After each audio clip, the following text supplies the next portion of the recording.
In March 1982, a handful of scrap metal merchants and soldiers from Argentina landed in the remote South Atlantic island of South Georgia. Less than a month later, what had started as a diplomatic skirmish ended in open conflict when a full-scale Argentine force invaded the Falkland Islands.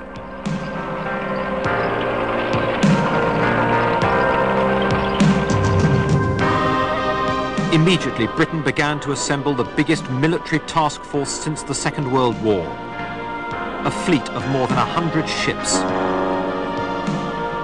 Even luxury liners were commandeered from civilian cruisers.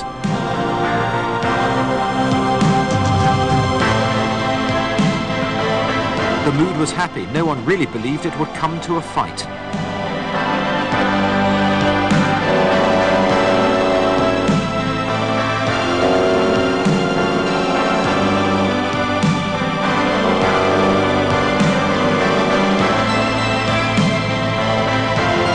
Just in case, on the long voyage south, the men prepared themselves, target practice and fitness training. The Argentine leader, General Galtieri, had liberated the Malvinas after 150 years of British rule. South Georgia was soon back in British hands, but it was clear that Argentina would not give up more without a real fight. The first major casualty of the war was the Argentine ship, the Belgrano. She was torpedoed and sunk. 360 died. On the 4th of May, Argentina's revenge, an Exocet missile attack on HMS Sheffield, cost 20 British lives.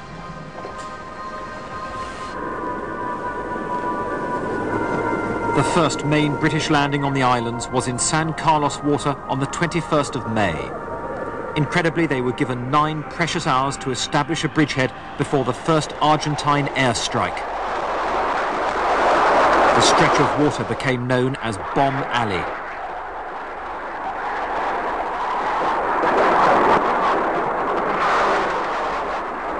One hit HMS Antelope, but didn't explode until later that night.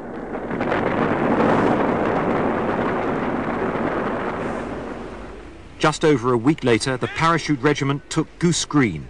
The young Argentine conscripts looked relieved it was all over. Colonel H. Jones of the Paras was killed in fierce hand-to-hand fighting. He was awarded a posthumous V.C. The Falklands were the first wartime test for the Harriers. Heavily outnumbered, they flew more than 1,000 missions. The Argentine air attack on Bluff Cove took everyone by surprise. HMS Sir Galahad suffered a direct hit. Troops and crew jumped for their lives. Royal Naval's Sea King and Wessex helicopter pilots flew completely blind into the dense smoke. The survivors scrambled ashore in lifeboats, some severely injured. 50 died that day.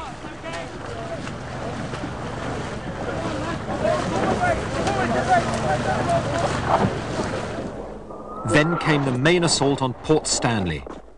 British forces had marched, yomping they called it, 70 miles across country to take the town. The news spread across the islands that the town had fallen. There is a white flag flying over Stanley. Very marvellous. General Jeremy Moore, commander of the British Land Forces, apologised to the islanders for taking so long to come. Formal surrender was on the 14th of June. It had cost 255 British lives, 777 Argentine lives. But the homecoming would never be forgotten.